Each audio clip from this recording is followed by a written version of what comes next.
Halo, Assalamualaikum warahmatullahi wabarakatuh. Terima kasih sudah klik video ini. Nah, jadi di video kali ini aku bakal ngebahas atau ngasih sedikit tips buat mama-mama yang mau ngelakuin toilet training.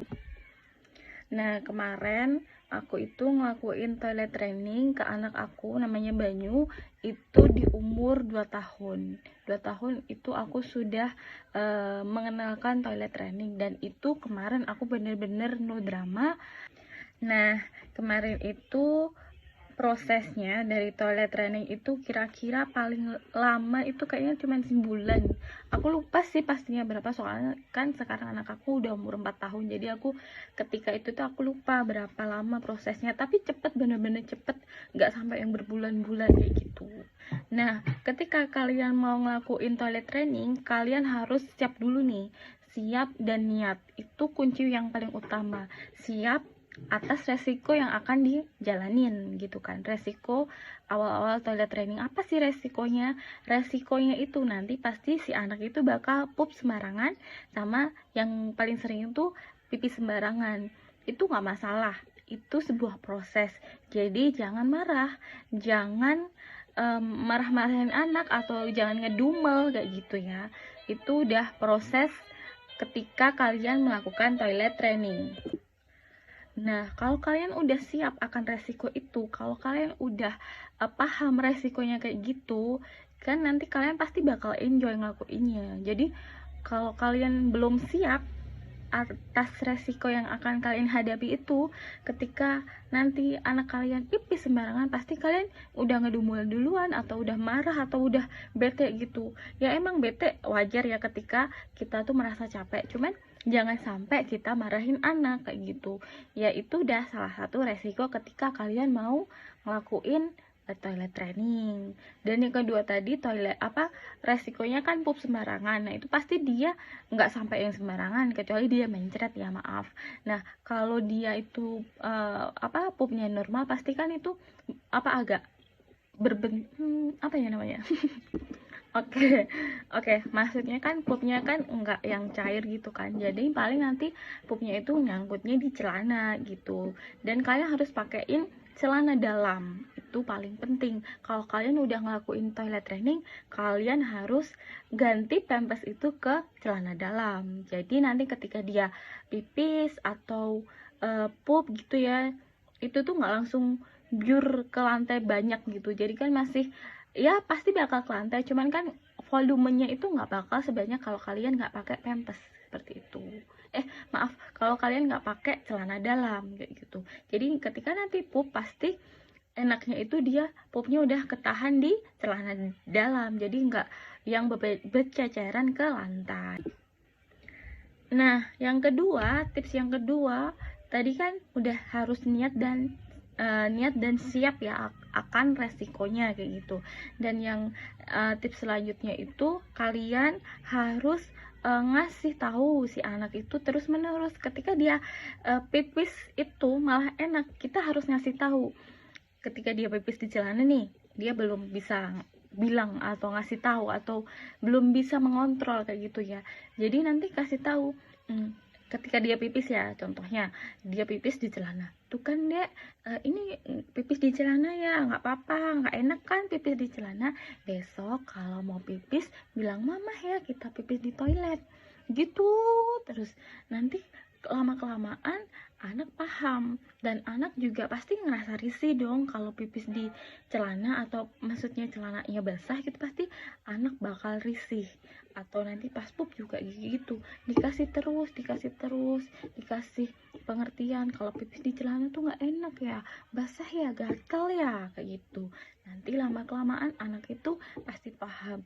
Dan kalau anak kalian itu cowok, kalian bisa minta tolong ke suami kalian. Misalnya ketika suami kalian pipis, ajaklah anak itu. Jadi nanti si anak itu paham, oh kalau pipis itu kayak gini. Tapi kalau anak kalian cewek, kalian yang ajarin ketika di kamar mandi, oh kalau pipis tuh kayak gini. Jadi nanti lama-lamaan anak itu paham. Nah, kalau kalian udah ngelakuin itu tadi, cuman 3 kuncinya itu tadi ya. Yang pertama siap, niat, dan ngelakuin terus, kasih pengertian ke anak terus, itu dijamin itu tuh semuanya bakal enjoy, semuanya bakal cepet. Kamu juga ngerasa nggak terbebani, anak kamu juga bakal cepet dan paham akan konsep toilet training itu, seperti itu. Dan pokoknya jangan lupa minta bantuan suami atau siapapun yang ada di sekitar kamu untuk melakukan toilet training itu. Nah, itu pokoknya aku inget ke pokoknya 1 minggu 2 minggu pertama itu malamnya itu aku masih kasih pempes gitu ya, takutnya kan ngompol. Terus nah ketika 1 minggu itu ternyata dia masih pipis di celana di pempes, maksudnya pas malam itu, pas bobok malam itu dia masih pipis di pempes kan, malamnya aku masih pakai pempes. Nah minggu kedua dia udah nggak pakai, minggu kedua masih pakai pampers tapi udah nggak pipis, jadi pampasnya tuh masih kering. Nah cobalah aku di minggu ketiga lepas, bener apa dia nggak ngompol. Minggu keempat bener dia nggak ngompol, tapi dengan syarat sebelum tidur kalian harus ngajak anak kalian pipis, seperti itu. Jadi mau nggak mau pokoknya iya pipis dulu ya. Kalau dia nggak mau ya udah ditunggu dulu, jangan dipaksa kayak gitu. Atau nanti bisa kalian bantu dengan kasih minum lah ya, kasih minum sebelum tidur itu. Nanti diajak pipis pasti nanti dia bakal pipis kayak gitu. Dan yang paling penting pokoknya jangan terus-terusan ngajak anak itu pipis gitu. Kalau anak kalian nggak ada hasrat ingin pipis terus kalian paksakan, ya dia bingung dong, aku ngapain, orang pasti dalam hati aku ngapain kok disuruh pipis terus, orang aku belum kerasa pipis kayak gitu.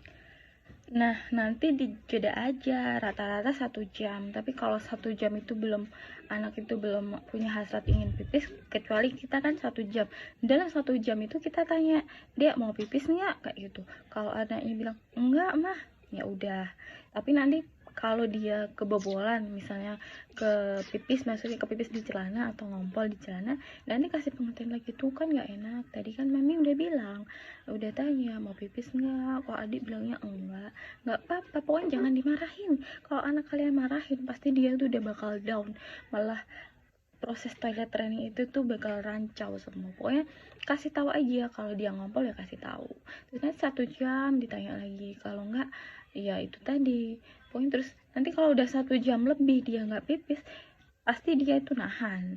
Nah ya udah yuk ke kamar mandi gitu, yuk pipis yuk gitu. Nanti kalau uh, ke kamar mandi, biasanya kalau orang ke kamar mandi udah kena air aja udah hasratnya untuk pipis itu ada gitu kan. Tapi kalau udah di kamar mandi dia nggak pipis, ya udah jangan dipaksa gitu. Intinya jangan memaksa anak itu harus pipis, harus pup kayak gitu, nggak usah dijamin. Tapi rata-rata emang 1 jam gitu kan. Tapi kan kita orang dewasa pun pipis itu juga nggak setiap jam kan. Nah pokoknya jangan memaksa anak untuk pipis terus kayak gitu. Soalnya kita pun yang dewasa nggak setiap jam pipis kan. Jadi kita pasti nanti instingnya atau paham lah nanti kapan si anak itu bakal pipis kayak gitu. Soalnya kan nanti juga anak mungkin mempunyai gerak-gerik atau kode gitu ya kalau dia mau pipis gitu. Pokoknya intinya itu siap, niat, kasih pengertian terus. Itu kunci utama kalian dalam ngelakuin toilet training. Kalau kalian udah ngelakuin itu, kalian bakal enjoy, anak bakal bisa toilet training, jadi nggak stres dua-duanya, dan itu bakal cepet lah prosesnya, seperti itu. Mungkin itu aja sih tips dari aku. Intinya ya tadi itu yang aku sebutin. Kalau kalian tadi udah lakuin, kalian bakal enjoy dan harus tetap sabar. Dan intinya juga kalian harus berproses, jangan langsung ke hasil. Jangan berpatokan ke aku yang sebulan kasarannya gitu ya. Pokoknya setiap anak kan beda-beda gitu. Jadi kalian jangan memaksa anak untuk cepat lepas pampers. Pokoknya semua itu harus berproses. Entah itu belajar atau belajar toilet training atau belajar makan atau belajar ilmu gitu ya. Semua itu berproses. Kalian harus berproses melihat prosesnya bukan hasilnya. Oke, hasil itu bonus. Dah, itu saran dari aku. Baik, itu aja sih. Kurang lebihnya mohon maaf. Wassalamualaikum warahmatullahi wabarakatuh. Bye bye.